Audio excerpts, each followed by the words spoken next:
Good morning students. ये हम आपको वीडियो लाए हैं सीबीएसई के कोई प्रैक्टिस सेट आया है 24 जनवरी का। तो उस प्रैक्टिस सेट में कई लड़के शिकायत कर रहे हैं कि सर पेपर बहुत टफ है, इस पेपर के लिए क्या किया जाए, कैसे किया जाए। तो मैंने सोचा कि चलो आपके लिए क्वेश्चन सोल्व कर देता हूँ। तो मैं आपके लिए वही प्रैक्टिस सेट का क्वेश्चन सोल्व कर रहा हूँ।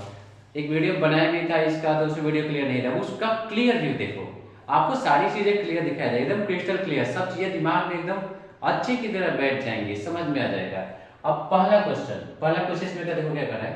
पहला क्वेश्चन कर रहा है कि एक पॉलिनोमियल है जिसका ग्राफ 4 पॉइंट से गुजरता है।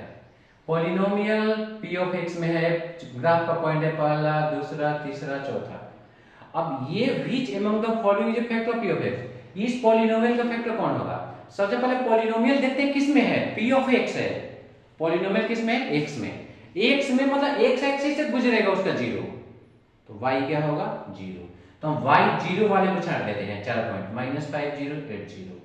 अब हमारे लिए यही पॉइंट है, इस पॉइंट में x कितना है, -5 है, इस पॉइंट में x कितना है, 8 है। इन दोनों पॉइंट को ध्यान से देखो, -5 इस पार्ट देगा क्या होगा, x + 5, +8 इस पार्ट होगा क्या होगा, x - 8। तो अब इन चारों में देखो x + 5 मिल रहा है, x - 8 ऑप्शन में हमें मिल रहा है कौन सा, x - 8। यानी पहला क्वेश्चन का ऑप्शन कौन सा सही होगा, पहला का होगा बी। तो फर्स्ट क्वेश्चन का आंसर इसमें होगा बी, यानी कि जो वैल्यू होगा वो होगा x - 8। ये है क्वेश्चन नंबर 1। अब क्वेश्चन नंबर 2 जरा देखते हैं। क्वेश्चन नंबर 2 में है आपको दो पेयर ऑफ इक्वेशंस दिए हैं। इक्वेशंस है mx + 4y - 6 और दूसरा को x वाले को x जैसे सजा के लिखो। तो कैसे लिखाएगा, -12x + ny + 12 = 0। इस पॉलिनोमियल पूछता है कि m और n की वैल्यू हम क्या रखें कि इसके इनफाइनाइट सॉल्यूशन हो। तो इनफाइनाइट सॉल्यूशन कई बच्चों के लिए इजी टॉपिक है, आपको सब अच्छे से समझ में आता है। तो इनफाइनाइट सॉल्यूशन के लिए आपको क्या करना है, इनफाइनाइट सॉल्यूशन के लिए हमारे कंडीशन होते हैं a1/a2, b1/b2 और c1/c2। ये तीनों आपस में क्या होने चाहिए, इक्वल। अब जरा a1 a2 b1 b2 और c1 c2 देखो, इसमें a1 कितना है, m रख लिए हम। a2 कितना है, -12, b1 कितना है, 4, b2 कितना है, b2 है n, c2 कितना है, -6, ये कितना है, 12। बस इसे बन जाएगा। अगर इन दोनों को इक्वल करें तो m निकल जाएगा। अब देखो जरा, m - 12 = -a/12, 12 काटा दो, m हो जाएगा -1 - 6। उसी तरह लास्ट दोनों को इक्वल करो तो n निकल जाएगा, 4/n = -6/12। ये 2 टाइम में कटेगा, यानी -n = 8। तो n कितना हो जाएगा, -8। तो आपने देखा इस क्वेश्चन के आंसर कितना होगा, m = 6, n = -8। तो क्वेश्चन नंबर 2 का सही आंसर कौन है, सी।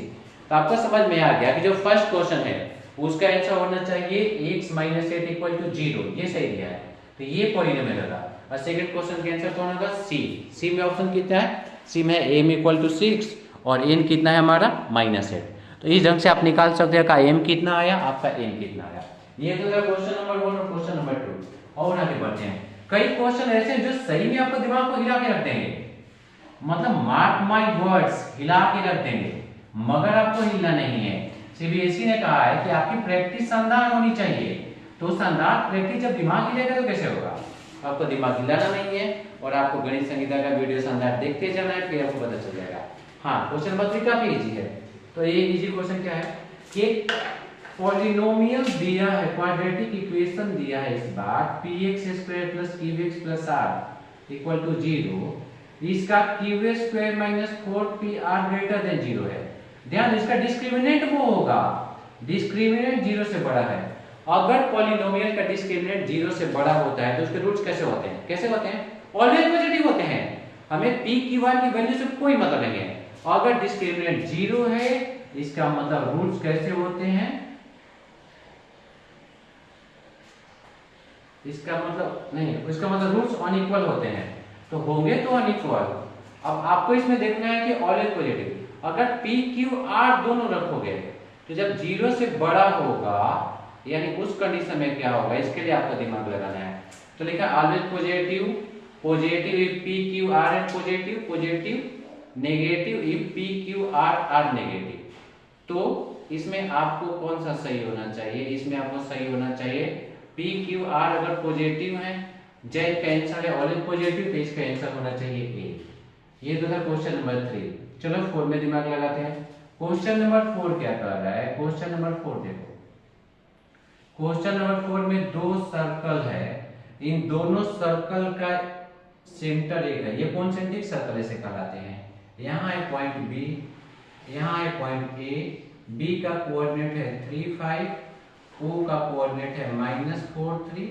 तो सबसे पहले आपको बता दें पॉइंट ए का कोऑर्डिनेट कितना होगा, मगर नहीं, इसमें और कुछ क्लू है।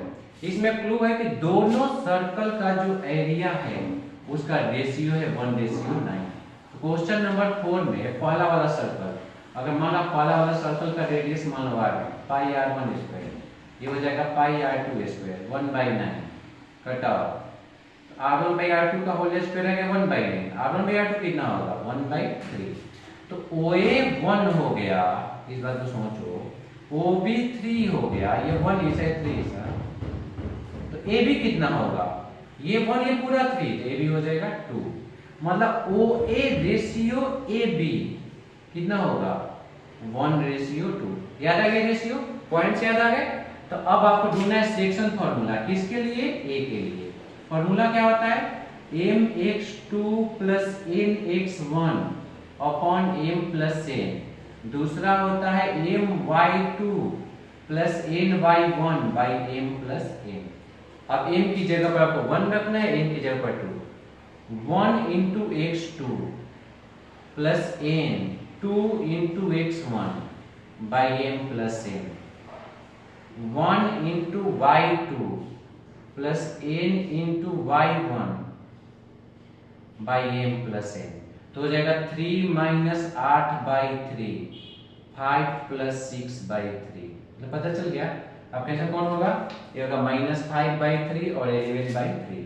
मतलब क्वेश्चन नंबर 4, क्वेश्चन नंबर 4 का आंसर 4 में ही लिखो। क्वेश्चन नंबर 4 का आंसर हो गया बी। तो ध्यान दो, सब क्वेश्चन एकदम आसान नहीं है, भले ही लगे मल्टीपल चॉइस क्वेश्चन, मगर ये नहीं कि आप तुक्के पे मारोगे और सही होगा, जी नहीं। आपको कदम कदम पे समझना है, थोड़े बड़े ट्विस्ट में ट्विस्ट है, इन सारे ट्विस्ट से आपको पार करना है। और अब इसके बाद हम देखते हैं क्वेश्चन नंबर 5। चलिए 5 पे आते हैं।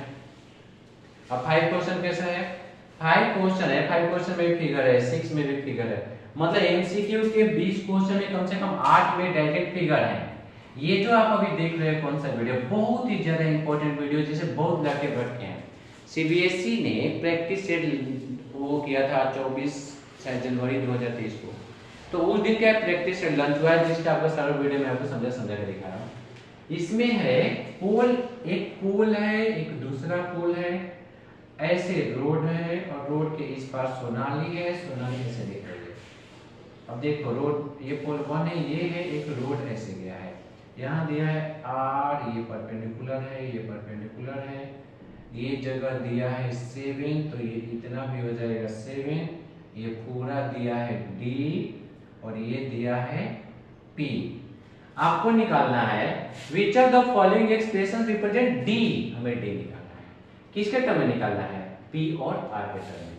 चलो अगर हम सोनाली को S मान लें, पोल 1 को P मान लें, पोल 2 को क्या मान लें, Q मान लें, मान लो रोड को R मान लें, इसे M मान लें, तो देखो ध्यान से दो ट्रायंगल, ट्रायंगल SRM आपको दिख गया, ट्रायंगल SPQ, ये दोनों ट्रायंगल आपस में सिमिलर होंगे। क्यों होंगे, होंगे भाई, 90 है 90 है, एंगल दोनों में कॉमन है, ट्रायंगल सिमिलर होंगे, साइड प्रोपोर्शनल होंगे। तो कौन किस पे चढ़ेगा, यही तो सोचना होता है ना। इसका SR इसके SP पे चढ़ेगा, इसका कौन RM उसके किस पे चढ़ेगा, ये दो लास्ट दो PQ पे चढ़ेगा। बस काम हो गया, हमारा SR P है, SP साहब कितने हैं P + 7, चलिए हो गए।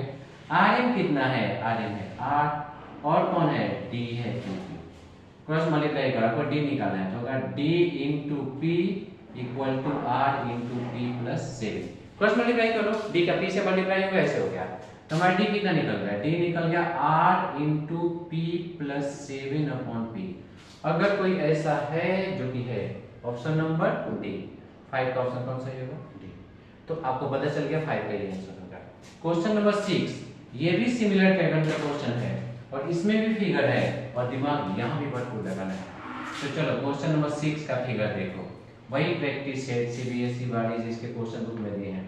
अगर आप फिगर देख के समझोगे तो बुक में लिखा है दो ट्रायंगल हमें सिमिलर करना है, एम के एल और दूसरा ट्रायंगल का नाम है आर पी क्यू। इसमें क्या क्या दिया है जरा देखो, के एल बाई पी क्यू करो, चलो आपने कर लिया, और क्या करो M L by R Q करो, कर लिया। ये आया 6 बाई नहीं, ये आया 4 बाई 8, ठीक है। वो आया 3 बाई 6, कटाओ दोनों को, ये दोनों का रेशियो कितना आ गया 1/2। अब करके अब ये दोनों ट्रायंगल कब सिमिलर होंगे? ट्रायंगल सिमिलर करने के लिए 3 कंडीशन होते हैं, एंगल एंगल जो कि यहाँ नहीं लगना है, एक एंगल पता नहीं है, तो बुक कह रहे हैं क्या बीच वाला एंगल करेंगे तो सिमिलर हो जाएगा। तो दो साइड प्रोपोर्शनल हैं, बीच का एंगल इक्वल है, तो साइड एंगल साइड से तो ट्रायंगल सिमिलर हो जाएंगे, मतलब पहला सही। दूसरा अगर ratio of K M ratio along with the information which of these is sufficient to conclude whether triangle KLM is similar to PQR such that let up to two sides of each done। तो अगर KM ratio PR पता हो, along with which of these is sufficient to conclude whether KLM is similar। अच्छा sides of done, अगर इन दोनों का ratio 1/2 है। एक और बात यहाँ क्लियर देखना है कि हमें ये नहीं पड़ा कि एम रेशियो पीआर जो है इक्वल नहीं दिया है। अगर के एम रेशियो पीआर 1/2 होता तो हो सकता था, मगर वो इक्वल नहीं दिया है, तो मतलब पहला पे तो पक्का होगा, दूसरा पे कंफर्म नहीं है, तो हम पहला पे ही कहेंगे कि साइड बाय साइड होगा। यानी क्वेश्चन नंबर 6 इसका पिछली बार हम इसका आंसर बताए थे, वो कम एक्सप्लेन करके बताए थे, इसका आंसर होगा 6 का पार्ट 1, यानी सिर्फ पहला होगा तो हो जाएगा ratio of K M ratio P R along with the which of this sufficient to conclude whether, पहला वाला बताएगा। अगर ratio of K M ratio P R 1/2 होता तो पहला या दूसरा दोनों होता, मगर इस बार खाली पहला होगा। तो बताओ इतने कंफ्यूजिंग आंसर है, आप कहते हैं पेपर इजी है, जी नहीं पेपर इजी नहीं है, भारी नहीं है, मगर दिमाग पर जरूर लगाना है। और क्वेश्चन नंबर 7 देखोगे तो आपको पता चलेगा कि यहाँ पर फिर से आपको वैसा दिमाग लगाना है, कौन सा फिगर वाला, ट्रायंगल वाला, सिमिलर वाला। और क्वेश्चन देखो इस बार हमारा क्वेश्चन है कि यहाँ O है, O से एक पॉइंट है, पॉइंट का नाम R है और ये सर्कल का रेडियस जैसा है 6, ठीक है। दूसरा पॉइंट ऐसा है और ये चौथे वाले से, एक मिनट, चौथे वाले से यहां तक गया है, यहां कोई पॉइंट दिया है Q, ठीक है। और इस Q पे O से एक पॉइंट ऐसे गया है जो इस Q को मिलाया है, और इसी पॉइंट में यहां पे कहीं है पॉइंट E यहां से ऐसे मिला है और यहां पर लिखा है, यहां पर 3 है। और चलो हम दिमाग लगाना शुरू करें, ये 3 है, 3 इस वाले point O P Q R सब सारे हो गए, ये सॉरी ये सेंटर दिया, इस पॉइंट का नाम है P Q R, आप इसे मान लो S, इसे मान लो T, और आप देखोगे कि ट्रायंगल PSE और ट्रायंगल PTQ ये दोनों ट्रायंगल सिमिलर होंगे, क्योंकि ये तो 90 है, ये दोनों एंगल में कॉमन हो गया, ये दोनों ट्रायंगल सिमिलर हो गए। अगर सिमिलर हो तो हमें EQ निकालने में मिलेगा, कैसे मिलेगा? गेट करो तो हाँ कैसे मिलेगा, इसके लिए आपको दिमाग लगाना है। तो दिमाग कैसे लगाओगे, आप देखोगे PS बाई क्या निकालना है हमें, ST, ठीक है। इधर क्या होगा PE बाई क्या निकालना है, EQ। PS डिस्टेंस दिया है 3, ST नहीं पूरा PT लेते हैं, PT कितना है 4, फिगर देख लो समझ में आ जाएगा।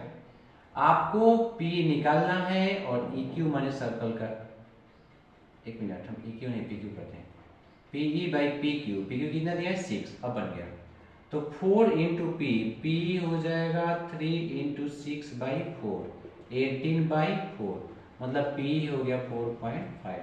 ये क्वेश्चन नंबर कौन सा था, 7। 8 इसके कंपेयर में कुछ इजी है, लेकिन 8 में इजी ये है कि इस सब में हर बार फिगर बना के दिया है, मगर 8 क्वेश्चन में आपको फिगर खुद से ड्रॉ करना है। वो भी दिमाग लगा लगा के, जरा भी चूके और गलती तब दिमाग कैसे लगाओगे। कह रहा है क्वेश्चन में कि एक सर्कल है, इस सर्कल के बाहर 2 पॉइंट लिए गए हैं और इन 2 पॉइंट से सर्कल पे 3 टेंजेंट खींचे जाते हैं। चलो मान लो आपने पहला पॉइंट मान लिया ए, अगर आप ए से सर्कल पे टेंजेंट खींचोगे तो सिर्फ 2 खींचेगा, ए पी मान लो और मान लो ए क्यू, तीसरा नहीं हो सकता है। फिर एक और पॉइंट लो, अगर यहां कोई पॉइंट लोगे तो इससे भी सर्कल पे एक ऐसे खींचाएगा, दूसरे से खींचाएगा तो 4 हो जाएगा।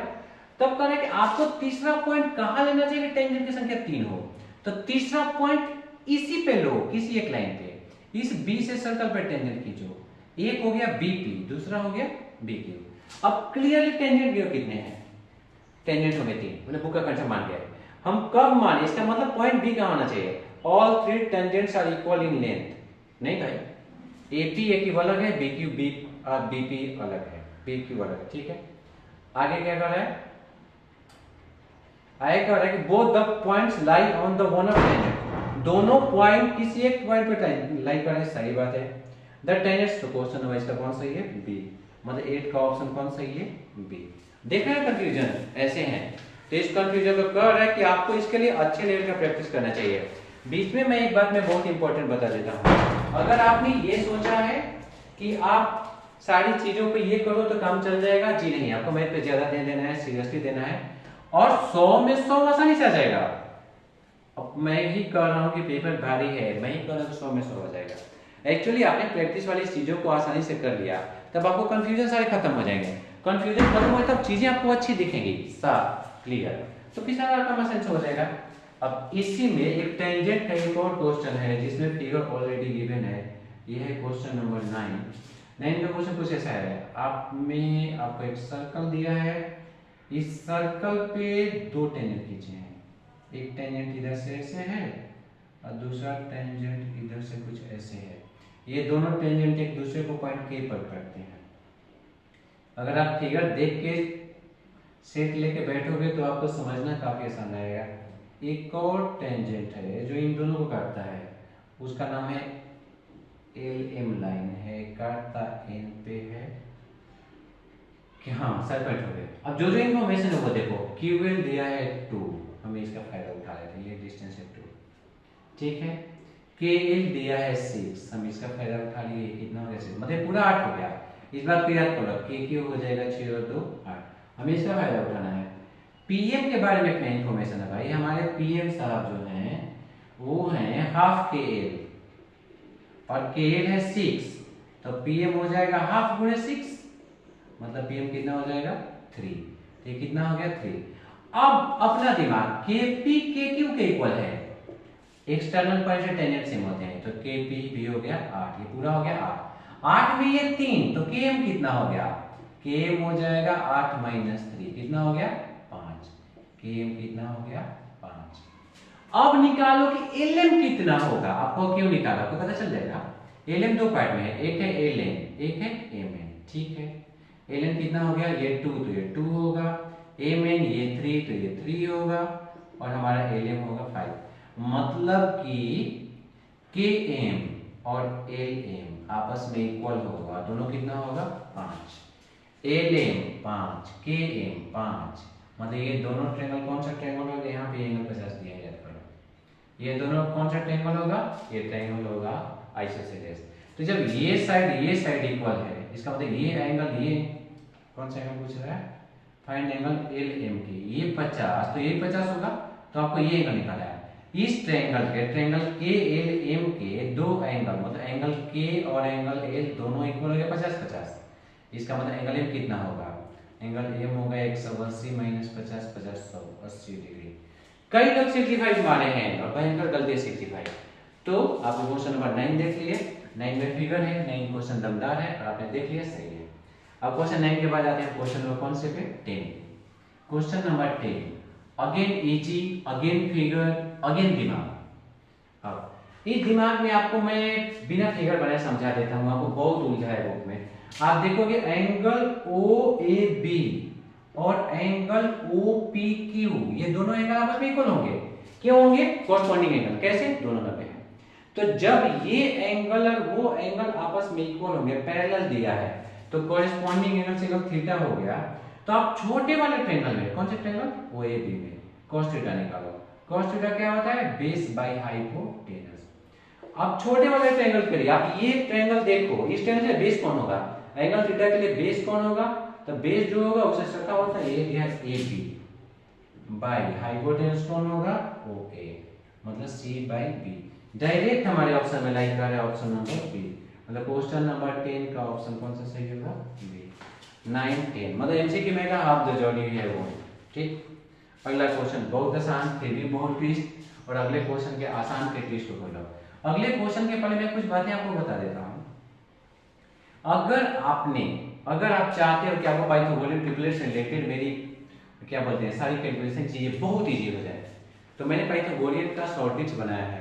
शॉर्ट ट्रिक्स शुरू में समझने में थोड़ा टाइम लगता है, फिर इसके बाद किसी भी क्वेश्चन में परपेंडिकुलर बेस दिया हो, हाइपोटेनस बनाने में टाइम नहीं लगता, सोचने में टाइम नहीं लगता, बिना कॉपी पेन के आप ढूंढ लोगे। जैसे कि इस क्वेश्चन में sin थीटा दिया है 4/5, ठीक है, कोई एंगल है sin थीटा 4/5, ये थीटा है, ये 4 होगा, ये 5 होगा, बेस होगा 3, तो बाकी साइड क्या होगा, बाकी साइड तो साइड तो हो गया 4 3 5, मतलब 3 4 5 ऐसे हो गया, मगर बुक में ऑप्शन कहीं नहीं दिया है, तो यहां दिमाग लगाते हैं, ये 3 4 5 एग्जैक्ट वैल्यू नहीं है, रेशियो है। आप इसे 3 के रेशियो, 4 के रेशियो, 5 के की नजर से देखो, तब देखोगे कि इसमें ऑप्शन होगा 6 8 10 दिया है, 3 दूना 6, 4 दूना 8, 5 दूना 10, मतलब 11 का सही आंसर सी होगा। जो गलती से भी रूट 41 कहीं से इंक्लूड करके मारे तो भयंकर गलती है, तो आपको उस गलती को नहीं देखना है। क्वेश्चन नंबर 11 के बाद 12 में लिखना है। 12 में वो दिया है, आप अपने से क्लास इंटरवल जनरेट कर लो, 60 से 70, 70 से 80, 80 से 90, ऐसे ही कुछ है, और भी ऊपर है, हमें अभी इतने से काम है।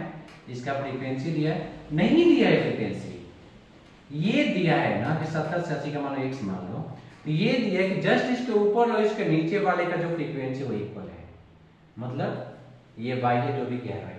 आपको पता लगाना कि मोड क्या होगा, इसमें ढेर सारे ऑप्शन है जिसमें कंफ्यूजिंग आंसर ये भी है कि mode can not be confirmed as frequency not given, तो आप क्या कहोगे, कई लोगों को लगता है वही होगा, मगर नहीं, आप मोड का फॉर्मूला निकालो। मोड का formula L + f1 - f0 / 2f1 - f0 - f2 * h। तो पहला बात ये कह रहा है कि बुक में क्या लिखा है, the maximum number of students are found, maximum number यहाँ फाउंड करते हैं, मतलब मॉडल क्लास ये होगा, क्योंकि जिसकी फ्रीक्वेंसी बहुत ज्यादा होती है मोड होता है, तो मोड 70 से 80 का है, कौन एक सबसे ज्यादा है, तो ज्यादा x हाईएस्ट है, आपको पता चल गया। तो ये मोड हो गया, तो 70 तो मॉडल क्लास हो गया, तो मैंने 70 को क्या लिख लिया, मॉडल क्लास। f1 क्या होगा, f1 होगा मॉडल क्लास का x, f0 कितना होगा, पहले वाला, f2 कितना होगा, बाद वाला, x - y, नीचे कितना होगा 2x, ये दोनों y है, इनटू हाइट क्लास का गैप, ये हो गया 10। अब आपको लगता है कि x y दिया है तो सॉल्व नहीं होगा, मगर नहीं, क्वेश्चन में फिर से बोला हूं, ट्विस्टिंग है।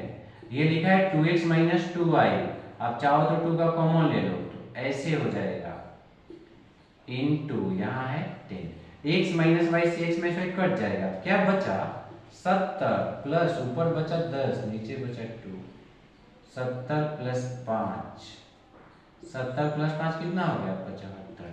आपने देखा क्वेश्चन नंबर 11, क्वेश्चन नंबर 11 का ऑप्शन कौन सही है, क्वेश्चन 11 का ऑप्शन सही है बी, मतलब कितना आएगा मोड आएगा 75। तो इस बात से कंफ्यूजन को दिमाग से ही हटा दो कि जब ऐसे हो तो फ्रीक्वेंसी नहीं दिया है तो मोड नहीं निकाला जा सकता है। दुनिया में खासकर सीबीएसई का प्रैक्टिस सेट वाली दुनिया में कई ऐसे क्वेश्चन है, मीडियम का भी ऐसे क्वेश्चन है जिसमें कुछ भी संभव है, कुछ भी, उस कुछ भी में कई क्वेश्चन है। ये 11 का क्वेश्चन, चलो 12 नहीं 12 का क्वेश्चन, 13 देखो, 12 का ऑप्शन आपको कौन बताया है, बी 75। 30 क्वेश्चन देखो, 30 क्वेश्चन में जो अंदर का स्क्वायर है ये यूनिट स्क्वायर है, जब स्क्वायर यूनिट है मतलब एरिया 1 दिया है, एरिया का साइड स्क्वायर होता है, तो साइड निकल जाएगा 1, तो स्क्वायर का जो डायगोनल होगा, डायगोनल का फॉर्मूला क्या था, √2 * साइड, तो √2 * 1, और यही फिगर के अनुसार देखो जो डायगोनल है वो स्क्वायर का रेडियस हो जाएगा, कहने का मतलब क्वेश्चन में यार दिया है रेडियस, छोटे से बात में घुमा फिरा के लिखा है। In the figure a unit square, कैसा स्क्वायर है? Unit. R O S T is inscribed, कहां इंस्क्राइब्ड है? In a circular sector, sector दिया है। अब क्या दिया जाए कि सेक्टर का एरिया निकल जाए? तो सेक्टर का एरिया का फॉर्मूला दिमाग में लगाओ। सेक्टर का एरिया का फॉर्मूला होता है पाई आर स्क्वायर थीटा बाई 360। अगर आर दिया रहे और किसी भी तरह लेंथ, आर का लेंथ पता चल जाए, आर का लेंथ क्या होता है? 2 पाई आर थीटा बाई 360। तो इस वाले को अगर पूरे से हाफ कर दें, जैसे मान लेंथ पता चल गया, रेडियस दिया है, हाफ करेंगे तो ये पूरा दिया है, ये दिया है, तो तुरंत निकल जाएगा। ध्यान दो, तो एरिया ऑफ स्क्वायर दिया है, कोई जरूरत नहीं, उससे नहीं निकलेगा। रेडियस ऑफ सेक्टर आर दिया है तो भी नहीं निकलेगा। आर्क लेंथ अगर इस क्वेश्चन में गिवन रहे तो काम चल जाएगा, क्योंकि यूनिट स्क्वायर दिया है। तो क्वेश्चन नंबर 13 का ऑप्शन कौन सा होना चाहिए? सी। मतलब क्या निकलना चाहिए? Length of arc. फिर से मैं कह रहा हूं, स्टूडेंट के लेवल से थोड़े ऊपर की एक क्वेश्चन है जहां पर आपको सारे क्वेश्चन में डीप सोचना है। मगर क्योंकि सीबीएसई कहता है, सीबीएसई हमारे मेंटर हैं, तो हमें इनकी सारी बातें सुननी है। और अब 2-3 लगातार टफ क्वेश्चन के बाद सीबीएसई ने आपको टेस्ट लेने के लिए आसान क्वेश्चन दिया है। 14 में जवाब दिया है। एक सर्कल का क्वाड्रेंट बना है और गिनोगे तो इस सर्कल का रेडियस दिया है, कितना दिया है? 8। इस एरिया ऑफ क्वाड्रेंट निकालना है। एरिया ऑफ क्वाड्रेंट में झूठ मूठ का बना रहा हूं, क्या कब तो बहुत तेज हो, तो इसका फॉर्मूला कैसे होता है? 1/4 पाई आर स्क्वायर। आर मतलब गिनना पड़ेगा भाई, गिनो 1 2 3 4 5 6 7 8। 1/4 पाई इंटू 8 का स्क्वायर 64, कितने में पड़ेगा? 16 पाई। ऑप्शन में हमारा है कौन सा है? बी। क्वेश्चन 14 कैसे कौन सा हो गया? बी। 15 फिर दिमाग वाला क्वेश्चन। इस 15 दिमाग वाले क्वेश्चन में जो फिगर है, इसे मैं फिर से बना रहा हूं, अच्छे से बना रहा हूं।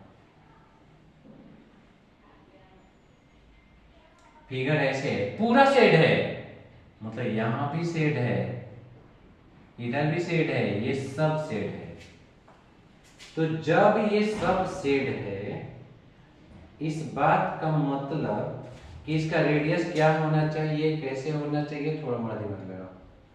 तो जब ये फिगर पूरा शेड है, इसे बहुत बढ़िया से देखोगे तो अब इस वाले भाग पे, जब ये पूरा शेड है, तो इस वाले भाग पे ऐसे एरिया, फिर ऐसे एरिया, फिर ऐसे एरिया, मतलब ऊपर क्या हो जाएगा? 2 pi R A, 2 pi R square. किसका एरिया हो गया? स्फीयर का। नीचे एरिया कितना होगा? हेमी स्फीयर का ये वाला भाग कितना हो गया? 2 पाई आर एच। मगर ये भी शेड है, वो क्या है? पाई आर स्क्वायर। इन सारा एरिया का जो टीएसए है is equal to the total surface area solid is equal to surface area of a sphere. ये एक स्फीयर के सरफेस एरिया के इक्वल है। स्फीयर का सरफेस एरिया कौन कहता है? 4 पाई आर स्क्वायर। इसमें r जो दिया है twice the radius of solid. इसमें जो 4 पाई r दिया है कितना है? 2r के इक्वल। इन दोनों को जोड़ो कितना हो जाएगा? 3 pi R square plus 2 pi R H equal to, रुको, इक्वल टू कितना दिया है? 2 pi R H equal to 4 pi into 4 H का 16 पाई आर स्क्वायर। इस 16 प्लस 3 को उस पार ले जाओगे तो -3 होगा। 16 में से 3 घटेगा, इतना पाई पाई सेम है, एक आर कट जाएगा, इधर बचेगा 2h equal to 2h equal to 13 H किसका? सिलेंडर का। आपको निकालना है हाइट। हाइट कितना होगा? 13/2 6.5 8। अब क्या पूछ रहा है? Which of the following gives the height of the cylinder in above solid? Cylinder का हाइट चाहिए। सिलेंडर का तो 6.5 होगा, टोटल का पूछता तो आज बहुत होगा था, तो को पता चल गया, मतलब क्वेश्चन पीडीएफ पता चल गया। आंसर होगा 6.5 पर सही है। अब लाइन से अब ज्यादा क्वेश्चन वो नहीं है, बस 3-4 हैं, और इस 3-4 क्वेश्चन बहुत आसानी से आप कर लोगे तो पता चलेगा कि अब दम नहीं है। मगर एमसीक्यू दमदार होते हैं। एक और बात मैं बताता हूँ, जो लड़के भारी बार बड़े वाले क्वेश्चन बनाना छोड़ के शुरू में एमसीक्यू बनाने में उलझ जाएंगे, उनका तो कोई बनता है। ऐसे पूछे तो आपको एमसीक्यू कब बनाने हैं? जब बड़े बड़े क्वेश्चन बनाने वैसे मार्क्स वाले तब। इस बार का क्वेश्चन है cot थीटा है, sec स्क्वायर थीटा है अपॉन cosec थीटा है। चलिए सब साइन को बदलते हैं। cot क्या होगा? cos बाई sin, हमने कर लिया। sec क्या होगा? 1/cos, ये भी हमने कर लिया। cosec क्या होगा? 1/sin। तो नीचे साइन है, साइन कहां चल जाएगा? ऊपर, हो गया। साइन साइन कट गया। cos से cos स्क्वायर कट गया, तो क्या बच गया, ऊपर 1 नीचे बच गया cos 1 में cos का उल्टा sec, एंड दैट्स इट, बन गया। ठीक है, अब क्वेश्चन नंबर 16 था, 17 देखो, 17 वाले क्वेश्चन मीडियम बोला था ना, मैं मीडियम निकालना है। अब मीडियम में क्लास इंटरवल दिया है 0 से 20, 20 से 40, 40 से 60, 60 से 80 और 80 से 100। मीडियम पे मैंने 2-3 वीडियो डाले हैं, जैसे मिसिंग फ्रीक्वेंसी जैसे क्वेश्चन है, लगभग उसी टाइप का क्वेश्चन है। इसमें इसका दिया है 2x 4, 4x 8 4। मीडियन में मीन मीडियम और सब एक स्पेशल है। मीडियम में सबसे स्पेशल क्या होता है, क्यूमुलेटिव फ्रीक्वेंसी।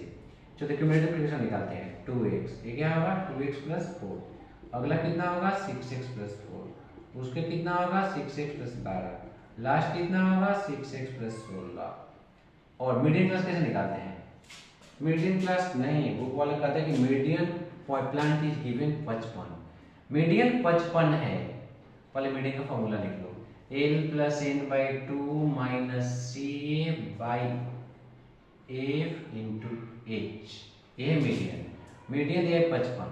ऐसे क्वेश्चन मीडियन क्लास कैसे होने, मीडियन 55 किस में आएगा, यहाँ से आता 55। आप देखो 55 40 से बड़ा है, 60 से कम है, मीडियन क्लास हो गया ये। L कितना है 40 प्लस n/2, इसका हाफ कितना होगा 3x + 8 माइनस CA, इसके पहले वाला -2x - 4 अपॉन F, इसका वाला 4x इंटू h दिया है 20। क्वेश्चन को आसान कर लेते हैं, 40 को इस पढ़ा, 55 - 40 कितना हो गया 15, 3x में से 2x घटाओ, 8 में से 4 घटाओ बाई 4x इंटू यहाँ कर लो 20, 4 से 20 घटा लो 5। ये जो 5 डिवाइड है इधर का तो मल्टीप्लाई, इधर क्या बच गया x + 4/x, 15/5 कितने में कटेगा 3, 3x बराबर x + 4, इस x को इस पर लाओ, 3x - x = 4, 2x हो गया 4, x निकल गया, x कितना आएगा 2 है ऑप्शन में। इसमें भी एक कैन नॉट फाउंड, मगर x कैन बी फाउंड, 17 का ऑप्शन बी। हमने देखा 16 का ऑप्शन ए, 17 का ऑप्शन बी। और कुछ और क्वेश्चन जिसमें अब अगला क्वेश्चन है प्रोबेबिलिटी से। तो चलिए क्वेश्चन नंबर 18 का सफर हम तय करते हैं। और क्वेश्चन नंबर 18 हमें समझा रहा है कि प्रोबेबिलिटी में हम कैसे किन चीजों को बढ़ा घटा सकते हैं। तो सबसे पहले इसमें करेंगे रेड बॉल का, एक मिनट, पिकिंग ए रेड मार्बल, रेड मार्बल का प्रोबेबिलिटी क्या होगा, प्रोबेबिलिटी ऑफ रेड मार्बल क्या होगा। तो पहले गिनो रेड कितने हैं, रेड हैं 3, और ब्लू मार्बल कितने हैं 2, तो टोटल मार्बल कितने हो गए 5, कितना हो गया 5। अगर हम रेड का ही प्रोबेबिलिटी बढ़ाएं, greater than it was before, 3/5 से बढ़ाएं, तो क्या क्या कंडीशन लगे, कंडीशन देखा, एडिंग रेड मार्बल। चलो मान लो आपने इसमें खाली एक रेड बढ़ा दिया 4, ये हो गया 2, ये 2 हो गए। अब प्रोबेबिलिटी निकालो, प्रोबेबिलिटी क्या होगा 4 2 6, नीचे हो जाएगा 6 और ऊपर हो जाएगा 4, 4/6 मतलब 2/3। अब देखो, अरे 2/3 जो बड़ा है इसका वैल्यू आता है 0.67 लगभग, इसका 6, इसका मतलब ये सही है, पहला ऑप्शन सही है। दूसरा कंडीशन में कर रहा है रिमूविंग ए ब्लू मार्बल, इसमें से एक हटा दें, मतलब इसको वैसे ही करें, इसमें से कम करें, ये हो जाएगा 1। तो अब प्रोबेबिलिटी कितना होगा रेड का, अब प्रोबेबिलिटी रेड का होगा, दूसरे कंडीशन प्रोबेबिलिटी रेड होगा, अभी तो रेड 3 है और टोटल 3 है 4 हो गए, पॉइंट में कन्वर्ट करो, आसानी से पता चलेगा 0.7, ये भी सही है, दोनों काम से रेड मार्बल का प्रोबेबिलिटी बढ़ेगा। अब क्वेश्चन नंबर 1 में हम गलती नंबर दे रहे हैं, क्वेश्चन 18 बना है, 17 तक बता चुके। इसमें लास्ट में एडिंग 1 रेड एंड 1 ब्लू, दोनों में एक एक ऐड करते हैं, इसमें एक ऐड करें 4, इसमें एक ऐड करें 3, तो अब जो प्रोबेबिलिटी होगा तीसरे कंडीशन में रेड मार्बल का, वो कितना होगा, ऊपर है 4, नीचे कितना हो गया 4 3 7, 4 3 7, 7 करोगे तो कितना होगा, 7 से करो, 1 मिनट, एडिंग 1 रेड 1 ब्लू, 7 से 7 बचे 35, 5 और 5, सबसे पहले 5 7 7 बचा 0.57। पहले वाले कंडीशन जो है प्रोबेबिलिटी आई थी वो आई थी 0.67, दूसरे में आई थी 0.7, तीसरे 0.5, असली प्रोबेबिलिटी था वो था 0.6। कौन सही लग रहा है, इससे बड़ा कौन लग रहा है, पहला दूसरा, मतलब इसका ऑप्शन होगा बी 18 का, उस बार ये नहीं था। तो मोस्ट रिलायबल वीडियो 18 का कौन सा आंसर होगा? बी। आपको ऐसे सोचना है। अब बस दो बच गए। 2 में का पहला क्वेश्चन, 2 में का जो पहला क्वेश्चन है वो है एसर्शन और रीजन रिलेटेड। एकदम दम नहीं होता है एसर्शन रीजन, लड़के बहुत डरते हैं एसर्शन और रीजन से, मगर आपको डरना नहीं है, बहुत ईजी होता है। तो उसमें का वीडियो नंबर क्वेश्चन 19 क्या कर रहा है कि 2 एक प्राइम नंबर है, नो डाउट सच है, तो एसर्शन सही है, एसर्शन ट्रू है, आपको हर बार सोचना है। दूसरा कर रहा है square of an irrational number is always a prime number. कोई इरेशनल नंबर हम सोच लिए, सपोज करो √8, तो √8 का अगर हम स्क्वायर करेंगे तो 8 होगा। आपको लगता है कि 8 प्राइम है? नहीं, 1 से कटेगा, 2 से कटेगा, 4 से कटेगा, मतलब एसर्शन सही है और रीजन गलती है। इसका मतलब ऊपर वाला सही है, A is true, B is false. 19 का आंसर कितना होगा? सी। मतलब assertion is true and reason is false. अब लास्ट द फाइनल डेस्टिनेशन। आइए अपने आखिरी मंजिल पर हम चलें। आखिरी मंजिल क्या कह रहा है? आखिरी मंजिल से हम आपको एक बात बताते हैं पहले कि मिड पॉइंट और इक्वी डिस्टेंस में क्या फर्क होता है। चलो उसके बाद आपको एक क्वेश्चन समझ में आएगा। ये लास्ट क्वेश्चन है जहाँ डिस्कशन की मच नीडेड है डिस्कशन। जैसे 2 पॉइंट लो ए और बी, अब कितने ऐसे पॉइंट हैं जो ए और बी से इक्वल डिस्टेंस पे होंगे? सी हो सकता है, मान लो कैसे, सी ए सी बी के इक्वल, ये भी हो सकता है, ये वाला इसके इक्वल, तो क्या हो सकता है? सी ए सी बी के इक्वल हो सकता है, डी ए डी बी के इक्वल हो सकता है, मतलब सी और डी दोनों इक्वल डिस्टेंस हो सकते हैं। तो 2 पॉइंट से इक्वल डिस्टेंस पॉइंट कई हो सकते हैं, उधर हो सकते हैं कई सारे, लेकिन जो मिड पॉइंट होता है वो ठीक बीच में होता है। मतलब इसका मिड पॉइंट जो होगा इधर से और इधर से क्या होगा? इक्वल। तो देना इक्वी डिस्टेंस और मिड पॉइंट ये दोनों सुनने में सिमिलर होते हैं, सेम नहीं होते हैं। तो कोऑर्डिनेट का कॉन्सेप्ट है, इस कॉन्सेप्ट क्वेश्चन नंबर 20 है। क्वेश्चन नंबर 20 देखो, आपकी बार हमारे 20 में क्वेश्चन नंबर 2 पॉइंट दिए हैं, एक पॉइंट है 2 3, दूसरा पॉइंट है -2 और -3। करेक्टली दोनों पहला क्वेश्चन है the origin is midpoint of line joining. Correct, the origin is one. Correct, the origin is only point equidistant from 2 and 3 minus 3. देखो एक बात है कि ओरिजिन इन दोनों से इक्विडिस्टेंस होगा, लेकिन वनली नहीं होगा। मतलब क्लियरली सुनो, 2 पॉइंट से इक्विडिस्टेंस एक ही पॉइंट नहीं हो सकता, ढेर सारे पॉइंट हो सकते हैं। यानी साफ साफ बात है कि ये असर्शन गलत है, ए इज फॉल्स। अब देखते हैं कि इसका मिड पॉइंट, दोनों पॉइंट के मिड पॉइंट का कोऑर्डिनेट। मिड पॉइंट कैसा होता है? मिड पॉइंट का फॉर्मूला होता है x1 + x2/2। x1 x2 कौन है? फॉर्मूला याद कर लो, x1 y1 x2 y2 ऐसे लिखते हैं। और क्या होता है? y1 + y2/2। तो हमारा x1 कितना है? अब क्वेश्चन में एकदम सामने आके आप अच्छे से देखोगे तो पहले पॉइंट में का जो कोऑर्डिनेट x है वो x1 है, तो x1 है 2, x2 कितना है? -2/2, y1 - y2 + y2/2, 2 - 2/2 0/2 0/2 0 0 ओरिजिन। मतलब a is false and r is true. a false है और ट्रू है, मतलब 20 का ऑप्शन कौन होना चाहिए? ये सारे हो गए। और फिर just wait for the next video जिसमें हम आपको इसका सॉल्यूशन डालते हैं। वीडियो काफी लंबा हो गया, होप आपको ये सब सारी चीज समझ में आ रही है। और नेक्स्ट वीडियो में बताते हैं कि आपको एसएस के लिए, साइंस के लिए, इंग्लिश के लिए, हिंदी संस्कृत जैसे लिटरेचर सब्जेक्ट के लिए कैसे तैयारी करना चाहिए, और उन सारी विषयों में मैथ कितना सिमिलर है और मैथ कितना अलग है। और आप उस वीडियो को ध्यान से देखोगे तो आपको समझ में आएगा कि हमें कैसे मैथ की अभी से तैयारी करना चाहिए, कि तैयारी अगर आगे पीछे कम भी हुआ है तो आगे आराम से 90+ स्कोर हो जाए, 90+ स्कोर। और अगर आपका शुरू में अच्छा रहा है तो मैथ ही एकमात्र सब्जेक्ट है जिसमें चाह के भी मार्क्स नहीं काटे जाते, 100 में 100 easily. Thank you, thanks for watching.